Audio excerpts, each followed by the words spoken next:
Caros ouvintes do Além da Realidade, hoje vamos conhecer a história de um jovem que teve seu destino brutalmente selado por alguém que deveria protegê-lo. A narrativa foi inspirada em fatos que chocaram o mundo. Preparem-se para mergulhar em uma tragédia profunda e perturbadora. O segredo que me matou. Eu sou Jones Jr. e você está além da realidade. Eu sou Vinícius Santos Ferreira. Nasci em fevereiro de 1999, em Vitória, Espírito Santo, um lugar quente e quieto, onde as montanhas parecem guardar segredos que ninguém quer desenterrar. Minha vida era normal, ou pelo menos eu achava que era. Tinha minha mãe, Carla Santos, meu pai, Roberto Ferreira, e meu irmão mais velho, Bruno, que já tinha 8 anos quando eu cheguei ao mundo. Éramos uma família comum, piqueniques, risadas, meu pai me ensinando a jogar bola no quintal. Ele parecia um bom pai, pelo menos, era o que eu pensava. Mas as coisas mudam, as pessoas mudam. E às vezes, o que está escondido atrás de um sorriso é mais sombrio do que qualquer pesadelo. Tudo começou a desmoronar em 2007. Eu tinha 8 anos. As brigas em casa ficaram mais altas, mais feias. Mamãe e papai gritavam até as paredes tremerem. De raiva, eu e Bruno ficávamos no quarto, ouvindo portas batendo e vozes cortando o ar como facas. Então, ela pediu o divórcio. Papai se mudou para Domingos Martins, uma cidadezinha isolada, e a guarda foi dividida. Eu e Bruno íamos passar uns dias com ele, depois voltávamos para casa com a mamãe em Serra. Era estranho, mas dava para levar. Até que algo mudou. Em 2011, eu tinha 12 anos, e comecei a sentir um frio na espinha toda vez que pensava em ir para a casa do papai.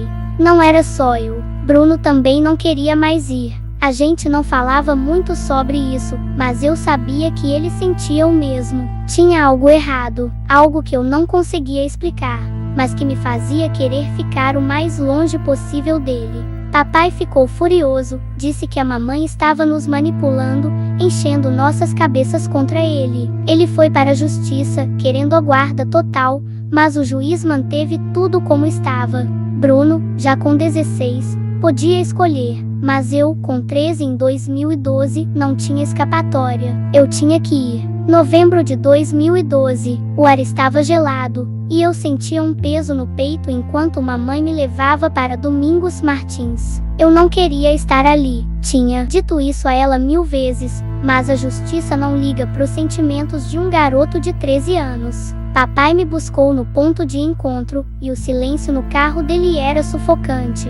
Passamos no supermercado, compramos umas coisas, e depois fomos ao Papesse. Ele tentou puxar conversa, mas eu só respondia com monossílabos. Queria que aqueles dias passassem logo. Chegamos na casa dele, uma construção velha de madeira cercada por árvores altas que pareciam engolir a luz do sol. O lugar tinha um cheiro de mofo e algo que eu não conseguia identificar. Algo podre. Naquela noite, 18 de novembro, eu estava exausto. Deitei no sofá, puxei um cobertor e tentei dormir. Papai ficou indo alto de algum programa idiota. Eu mandei uma mensagem pro Bruno pelo celular, dizendo que queria ir embora. Aguenta firme, mano, ele respondeu.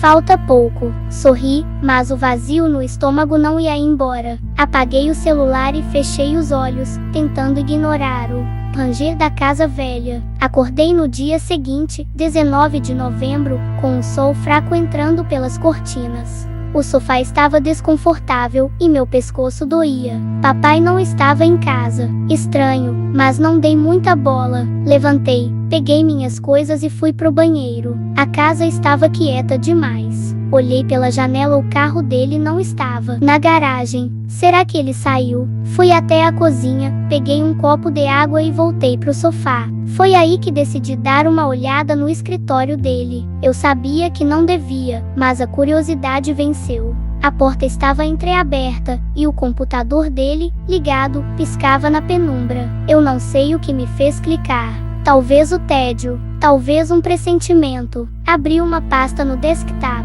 e o que vi me fez congelar.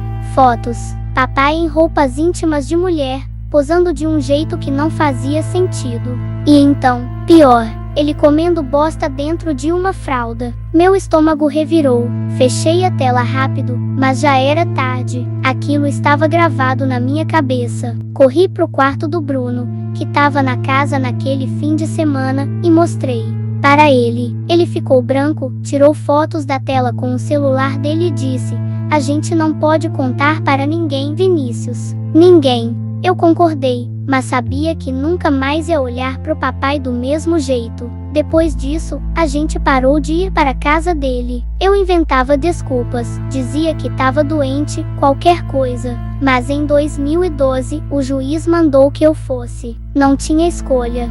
Quando cheguei lá em 18 de novembro, eu já sabia do segredo dele. E ele sabia que eu sabia. Naquela noite, depois do papesse, a gente voltou para casa. Ele ficou me encarando de um jeito esquisito, como se tentasse ler meus pensamentos. "Tá tudo bem, Vinícius?" perguntou, com um sorriso que não chegava nos olhos. "Tá", menti, olhando pro chão. Fui pro sofá, fingi dormir, mas fiquei acordado, ouvindo cada barulho da casa. O vento lá fora uivava e os galhos batiam nas janelas como dedos tentando entrar. Por volta das 9h30 da noite, mandei uma última mensagem pro Bruno: "Tô com medo, mano." Ele respondeu: "Fica calmo, amanhã você volta." Guardei o celular e tentei relaxar. Mas então ouvi passos pesados vindo do corredor. Meu coração disparou. A porta do escritório rangeu, e eu vi a silhueta dele contra a luz fraca. "Vinícius", ele chamou, a voz baixa, quase um rosnado. "A gente precisa conversar." Levantei do sofá, o sangue gelando nas veias. "Sobre o quê?" perguntei. Mas eu já sabia. Ele deu um passo para frente, e a luz bateu no rosto dele, olhos frios, boca apertada. "Você andou mexendo nas minhas coisas, não foi?" O ar ficou pesado, como se a casa inteira estivesse prendendo o fôlego. "Eu não sei do que você está falando", gaguejei, recuando. Mas ele sabia, e eu sabia que ele sabia. "Você viu, não viu?" ele disse, se aproximando. "O que você acha que vai fazer com isso, hein?" O tom dele era calmo, mas tinha uma raiva escondida, como uma tempestade se formando. Meu coração batia tão forte que eu mal ouvia as palavras. "Eu não vou contar para ninguém", falei, a voz tremendo. "Juro." Mas ele não acreditou. Vi o brilho de algo na mão dele. Uma faca da cozinha.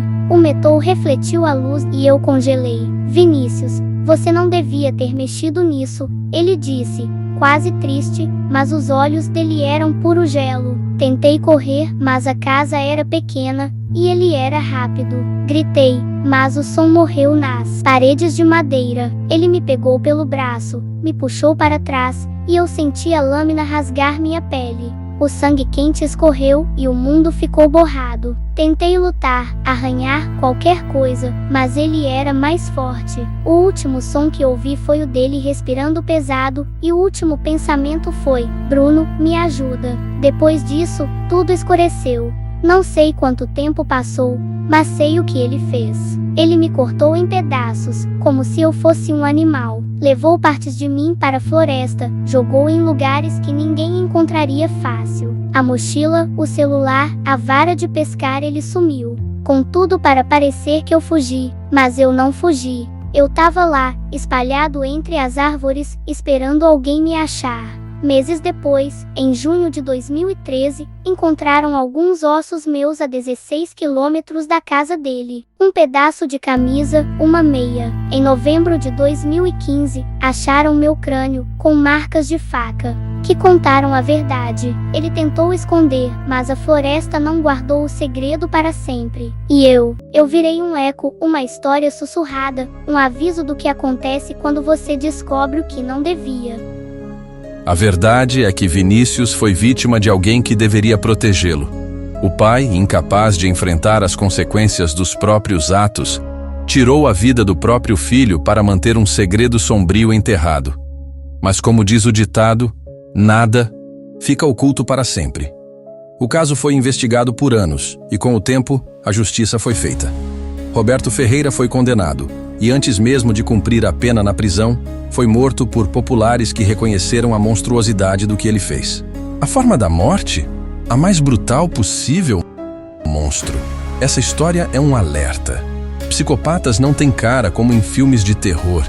Eles vivem entre nós e muitas vezes usam o título de pai ou mãe como escudo. Fique atento, proteja quem você ama, porque o mal às vezes mora na casa ao lado ou dentro da sua.